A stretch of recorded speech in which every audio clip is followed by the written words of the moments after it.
guys, and welcome back to Duralex Sedlex. I'm Anna. And I'm Alyssa. And today we're here with a very special guest, a student also from the LLB, Tekla, and now she's going to introduce herself a little bit more. Hi Anna, hi Alyssa. I'm very happy to be here. My name is Tekla. I'm a second year student of International and European Law here at the University of Groningen, and I'm in the tech track. And I'm here today because I think it's really interesting how the education of this university works, and to think about how we can improve it, especially in the context of social media and attention economy. So tell us a bit more about yourself. How did you choose the LLB program? Why did the tech law track make a good impression on you? And how have you been liking the program so far? Okay, I'm from Denmark, and one of the reasons I chose to come to Groningen and the Netherlands is that you could study international law at a bachelor level. That's kind of unusual for a law degree where you normally focus on, national law. And then furthermore, there's the opportunity to join an honors program in philosophy and to join this tech track. After finishing high school, I was looking to find a place or a way I could combine a study of law, a study of philosophy, and a study of computer science or some kind of technical aspect. Those are hard to combine most places, but here in Groningen you could actually do it to a somewhat meaningful degree. I don't study computer science and coding, which I hope to, but I study tech law instead, and I guess that's close enough for now. How I've been liking the program so far is a good question. I think my experience in Groningen and with studying at the university here has been much marked by the pandemic, because of course it means a lot when you move as an international to a new country, a student city here in Groningen, when there's lockdowns and rules that you can't go outside after 9 o'clock in the evening, or you can't show up to the university for the first year of my study, That has an impact on the sense of connection to the university, of the sense of connection to professors and co-students. So I guess it's not been ideal circumstances, but I'm slowly growing to like it. I think particularly the opportunity to study philosophy has been really rewarding for me.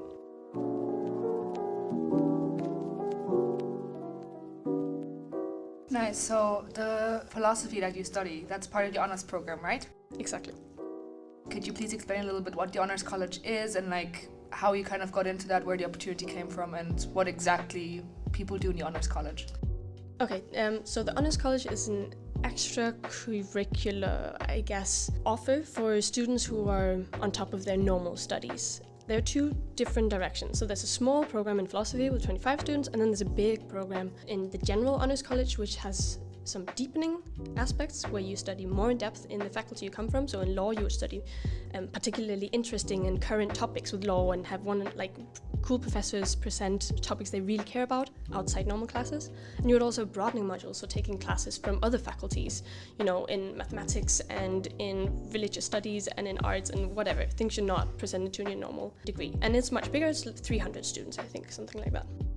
And are they from all years, or is it mostly, first years, second years? Because us third years, for example, we're very busy with the thesis and so on. So what is the community like over there?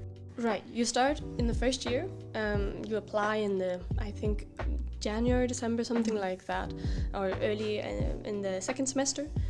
And then you follow this program for 2 years. It amounts to 45 extra ECTS points, so that's worth 3 blocks, almost a year of study that you kind of have to be able to take on top of your normal studies. So it requires quite some time and effort. It's a priority, and you typically spend 1 or 2 evenings a week doing courses for the honors program. So if you like studying, it's a gift, then it's fun, and you get to study with other people who also enjoy studying and reading and nerding academics. Yeah. And just a quick question before we move on. How have you been finding combining your passion for technology with your passion for law and the international scene so far?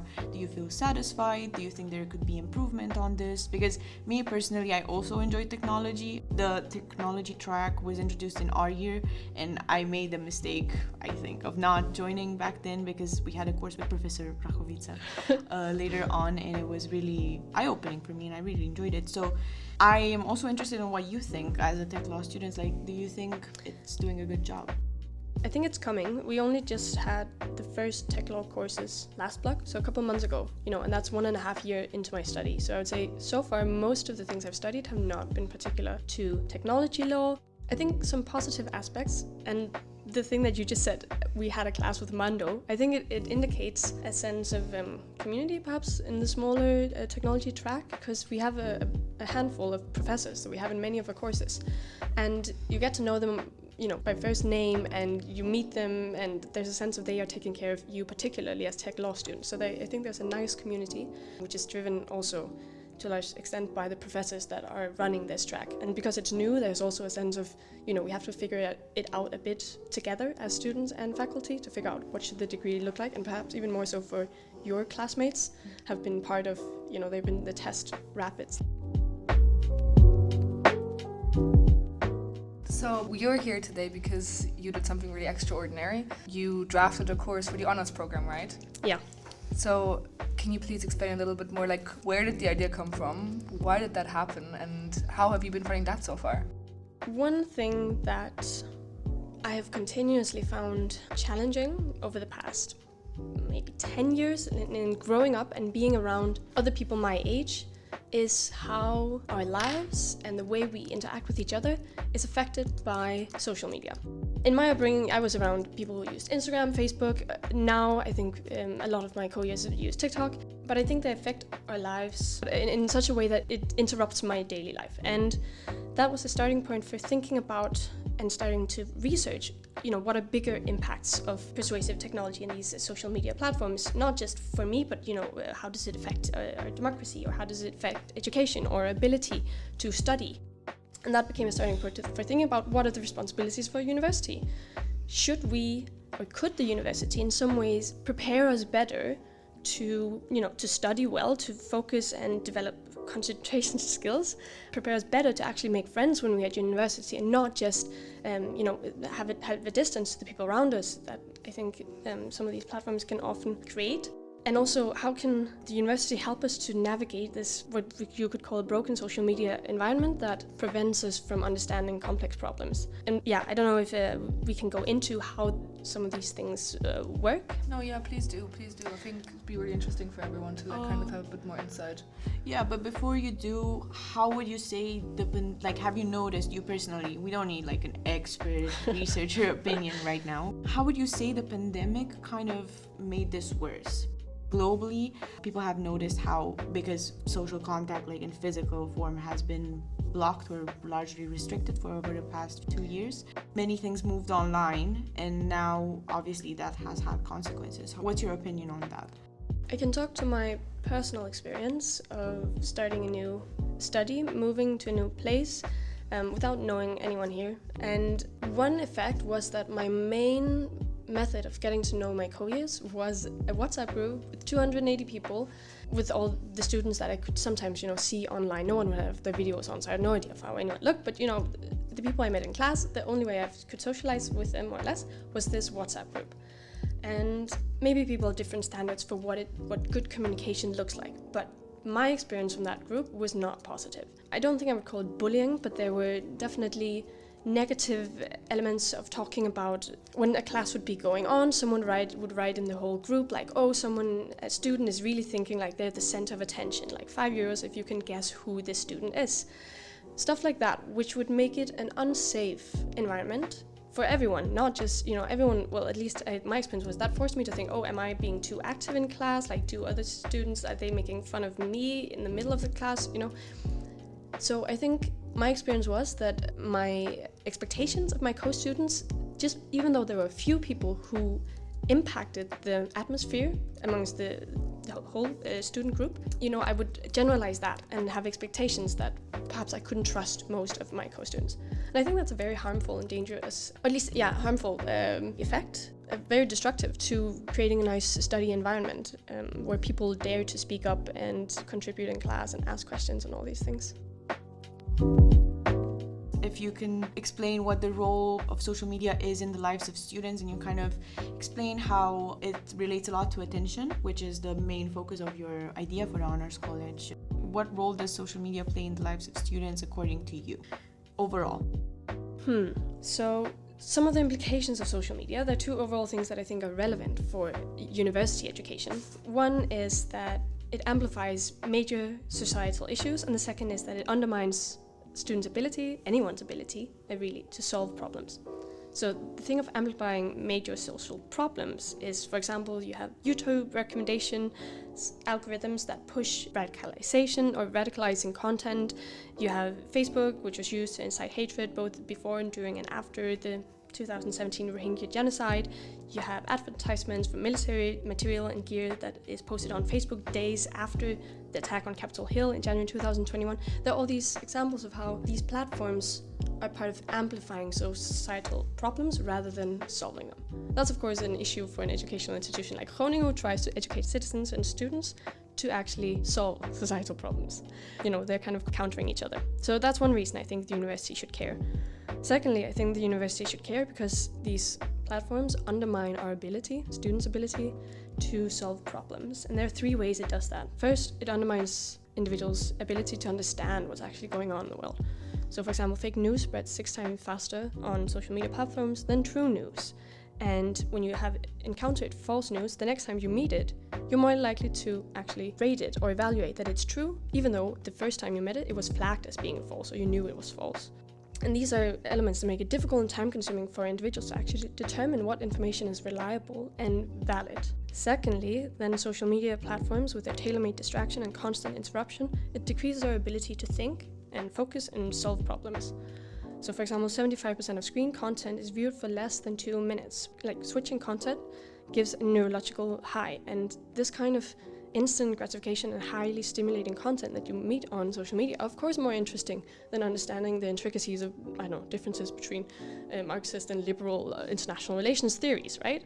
But these theories are kind of important for actually solving big problems, whereas what someone you're following ate yesterday is probably less important in the long term. But right now, it's winning out on our attention.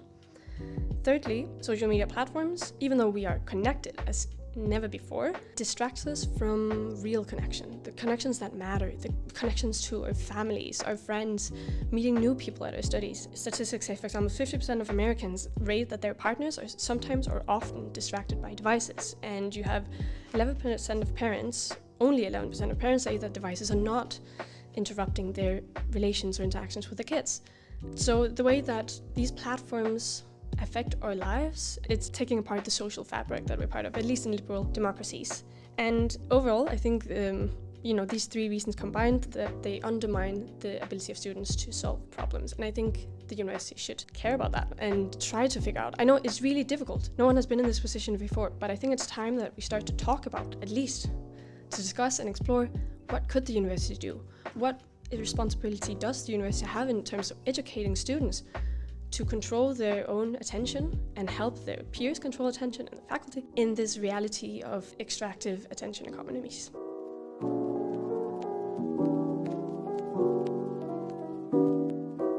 So you're saying that the university plays like a big role in helping solve this problem in a way, like not solve it, but like kind of make aware that it exists and that we should talk about it, that should be interested in. Do you think students also play a role in that? And if so, how? Indeed. I think what students express that they expect and want from universities is very important and influential in terms of what the universities will eventually provide. We're in a time with educational crisis. Our lecturers, 20, 30, 50 years older than us, have a very hard time figuring out how to adapt to the current environment when information is so available to all of us. And I guess also it relates to the fact that universities are becoming more and more commercialized, so the university has to sell its education to students who come from all over the world and pay to be here to study the exact thing that the university decides that we study here. But it's it gets punished if the consumers are not happy with the education we receive here. So if students wanted something badly, and if we said, hey, actually we think it's super important that we learn the skill of attention or controlling our own attention, and if we punished it for not helping us learn that, because I think the reality is it's not currently university education, at least the ones I'm following, is not helping me to control my attention in this environment where there's so many very effective technologies that are competing and trying to extract my attention. And I think, if students got together and we made clear that this is something we want, and of course help think about how can we make that happen, I think the university would have to look into how they could provide an education that actually serves the needs of students. That takes us to what do I think the university could do, and that's where I, for example, proposed this Honors College module, there are a few things that are important when thinking about solutions or ways to support students in controlling their attention and pushing for change for these social media platforms. One of them is that it's a social problem. If I choose that I don't want to be on these platforms, it's not going to help because everyone around me are dependent or are on these platforms. Communication is there, opportunities and announcements of events, of professional activities on LinkedIn, they're on there, and the way people connect around me would be on these platforms, so I would be excluded socially if I was not present. It's a challenge that has to be addressed on a social level, on an institutional level. And in the Honors Skills module, it would be a 7-week course with about 2 hours every week with the same group of students, so honors students, so from different faculties from all over the university. These 7 weeks would be a platform that will allow students to understand, first of all, what is the attention economy? What is persuasive technology? How does Facebook work? What are the mechanisms they use that makes it so attractive and that makes us want to go back and check what's happening? What are the cognitive functions and psychological aspects in our brain that makes these technology effective? And then look at how are our own habits? What could we do to improve these habits? And what are the implications on a university-wide level? So it would be a small group of students who would work in depth with some of these topics, and hopefully would come up in the other end. First of all, with students who actually have started thinking more critically about how their attention is extracted by different technology and take an informed stance of whether they want their attention to be used in this way or how they want their attention to be used. But hopefully we could also start thinking about together, what could the university be doing? What could large-scale education and attention control look like? This is new. You could hear it when I talked with the administration in the Honors College. Like they think it's a great idea. They can understand that it's something that I see is very important. But these are completely new thoughts to them. The idea of an attention economy, what is that? Extracting attention, what does that look like? But I think they could also relate and see the new people around them where they could see, okay, that's what extracting attention looked like. Having your 12-year-old daughter telling you to please take their phone because otherwise they'll be too extracted to make their homework. That's what extractive attention economy looks like. Having couriers in your class who kind of obsessively kind of shake while they're infinitely scrolling on Instagram doing a lecture. That's what extractive attention economy is looking like. So I think there's a bit of a generational gap in terms of convincing administration, both in the Honors College but also more widely at the university, convincing that this is an issue that, it's so obvious, I think, to many young people that it's a huge part of our daily life. Maybe few people are convinced that it's necessarily a negative or only or mainly or in some important ways a negative influence, but that's the mission of starting a conversation. Thank you for your explanation. It was very thorough, and I think our listeners will be very, very informed now. Oh, we can definitely tell you're very passionate about this. It's really good to hear. Yeah, so thank you for that. Now moving on to the content of your course, we were actually reading through what you sent over email a few days ago about the content of the course. I assume this is the literal proposition that you sent over to the Honors College as well? Okay. That is a yes for whoever is listening now. She just nodded. Can you briefly explain to our listeners what persuasive technology is and maybe give a few examples on how it manifests on our literal phone screens? Just because they might not be as versed as Alyssa or you. Perfect. I'm not versed in this either at all. Okay, so persuasive technology, if you take the first line on Wikipedia, it says it's broadly defined as technology designed to change attitudes, behaviors of the users through persuasion or social influence. If we take the examples that are present in our daily lives, you could say on Facebook, the fact that you can scroll infinitely is persuasive in the sense of it encourages you to continue paying attention to what's going on the platform. The length of videos at TikTok and the way that their reactions, and you immediately when you post something you can see how people are reacting, whether they're sending hearts or whatever, how that works, is also persuasive technology. It plays on social dynamics and our needs for recognition, positive feedback from our networks, even from people we don't know, attention from other people. And ultimately, these platforms benefit enormously economically from this kind of behavior. So if they can encourage users to stay engaged in their platform, then their profits increase through, the infamous, I guess, advertisement models that are so common for these platforms.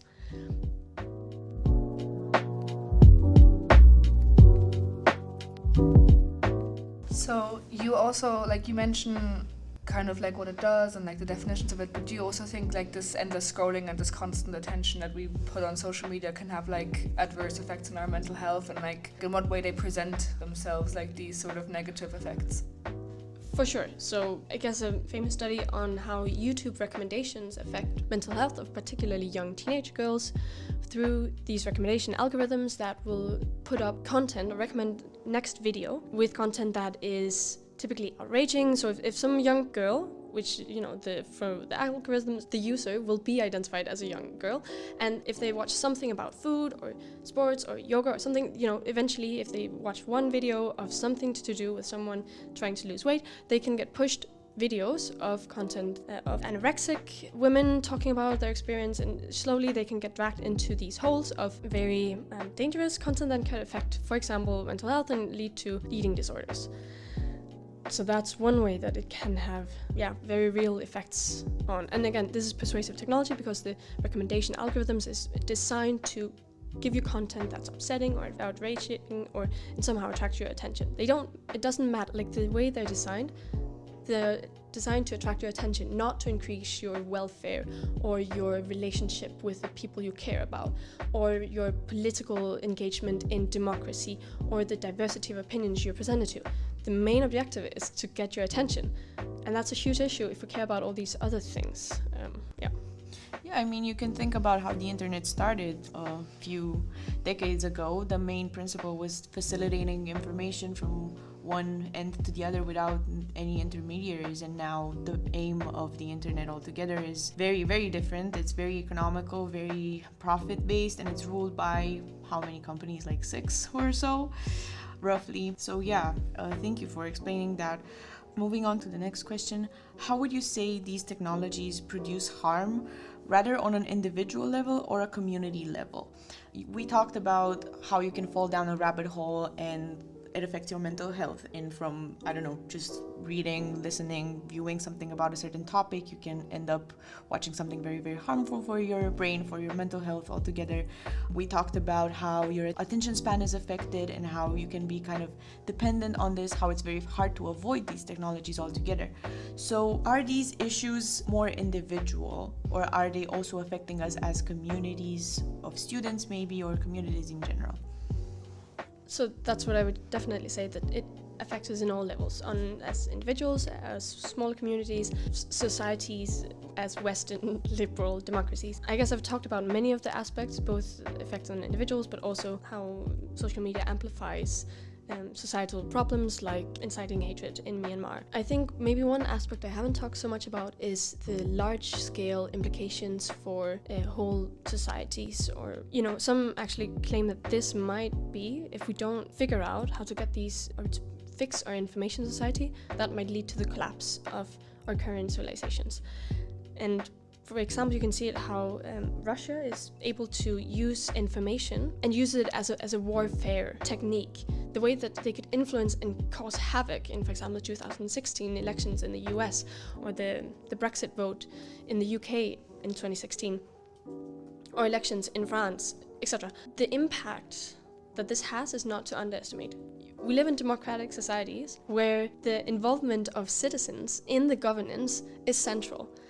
And this is key, and this kind of governance is based on the assumption that citizens need to have access to reliable information. We're in a situation right now where, at least in some societies, for example in the US, there's so huge polarization and disagreement about what is real, what do we actually take as a valuable or reliable and credible source. And if you can't get that kind of basic consensus making, even about what are facts, like what are the facts we use to then form opinions, not opinions, but even the facts, that's a huge issue for democratic societies.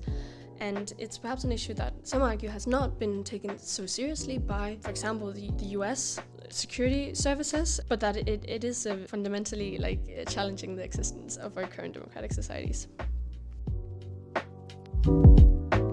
Just to switch topic a little bit, do you have any sort of advice for our listeners, like how they can maybe not fall so vulnerable to these the social media loophole of being like almost addicted to social media, because it has that effect like we talked about earlier, like the serotonin that like gets pushed out when you like scroll all the time, when people like your pictures, that kind of stuff. How can students or like individuals kind of like guard themselves, like not maybe be on their phone like 24/7 or always have to be online, always have to communicate that way? I think the most hopeful approach that I see right now is friends and communities.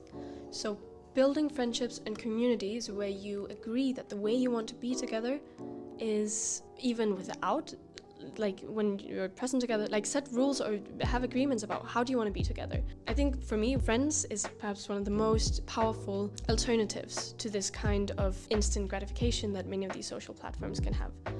And because I quite early in my life found different people, different ages, who could become my friends, who were not reliant on social media or who would want to be together with me, you know, when we're together we actually talk, that helped me to step out and actually delete most of these social media profiles I had early on. So for me, I think that's perhaps the most powerful.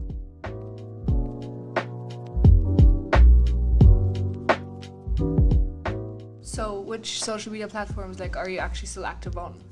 Because you just mentioned you deleted loads of them. That's just an interesting, maybe like a little turn that we can take. For sure. I'm active on, well, I don't know if you can say active. I mean, I have a Facebook profile, so I can use it for Messenger.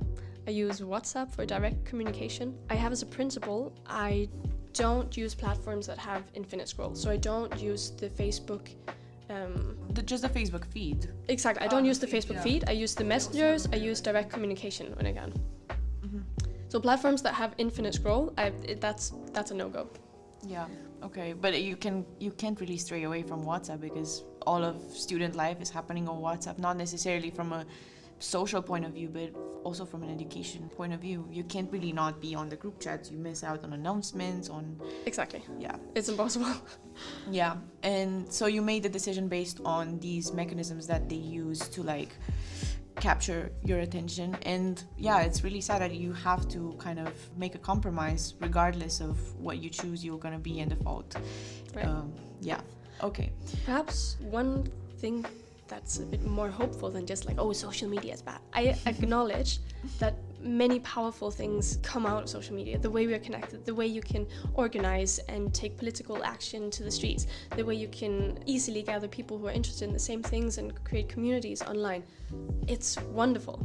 I think there are just some aspects of the design of current social media and the fact that they are benefit driven based on our attention as the main source of material or the source of profit is such an issue. So I would love to, start having conversations about what could positive social media look like? What could social media designed to enhance civic participation and democracy look like? If governments started having platforms, as for example they're working with in Taiwan, to have participation around where were tests available. I think citizens could directly follow where are tests available. Within Hong Kong in the early days of the COVID pandemic, people could report then how the tests were distributed, which is a positive way of of using technology to enhance democracy, or to present democracy proposals, or to allow communication from citizens to write proposals for legislations or identify issues, or technology that's consensus building rather than polarizing and dividing. And I think that's what I'm hopeful for, and what's motivating to think about how could this actually be a positive force, because there's so much potential in applying it, not necessarily for the profit of a certain few, but for enhancing things that we care about and think are important in our societies.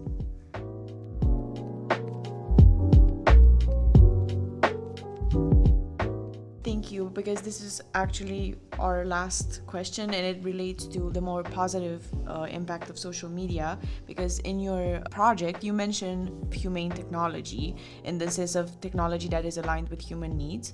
And do you think that this humane technology is achievable in the context of our society today, in which we are ruled by big tech and their financial interests, and so many people are already dependent on social media to some extent, either because of administrative purposes or even psychologically?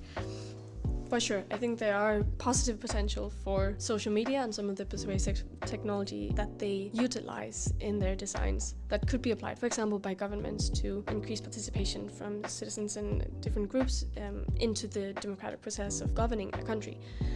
I think it looks different for different countries, like how it could be applied, and there are different challenges. The country I'm from, Denmark, is very different challenges than what they have in the US, but in both cases I think it's at least important to start thinking about how would we want this technology to impact our societies. Also on an individual level, like what would a social media platform look like that tried to enhance well-being?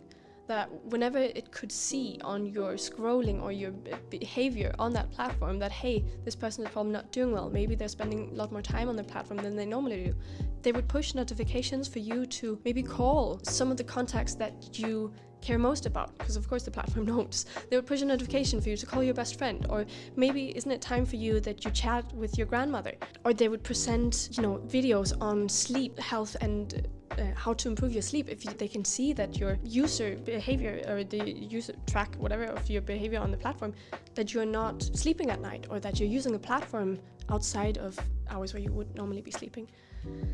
So I think there is a lot of potential, but we need to start these kind of conversations, and I think it's really interesting. I would love to connect with other students and faculty around the university who care about a similar topic and want to think about what can we do here in Groningen. Perfect. So, like you mentioned earlier, I think in the personal conversation, the honours program isn't actually happening yet. Is there any way that we or our listeners maybe can help you to push it more to the administrative office, or is there like a page where you can be like, I don't know, like something like a GoFundMe or something like that? Right. Getting in touch. So I need to find students and hear if this is actually a topic that other students are concerned about or are attracted to start thinking about. Either whether it's like, yeah, it's a good idea, I would want someone else, for example, the faculty board at the law faculty or the university council, to start thinking about, should there be some educational element, should there be mandatory ECTS points as part of every bachelor education in attention economy and controlling attention, or what should it look like?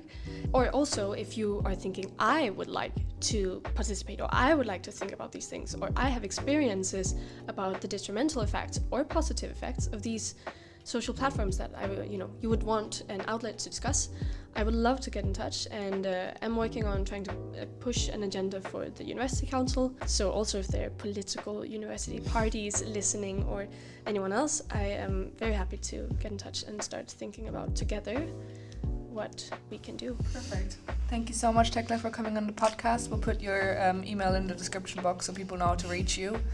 Only through email, that is. You can't find me on Instagram. No. Okay, thank you. Thank you a lot.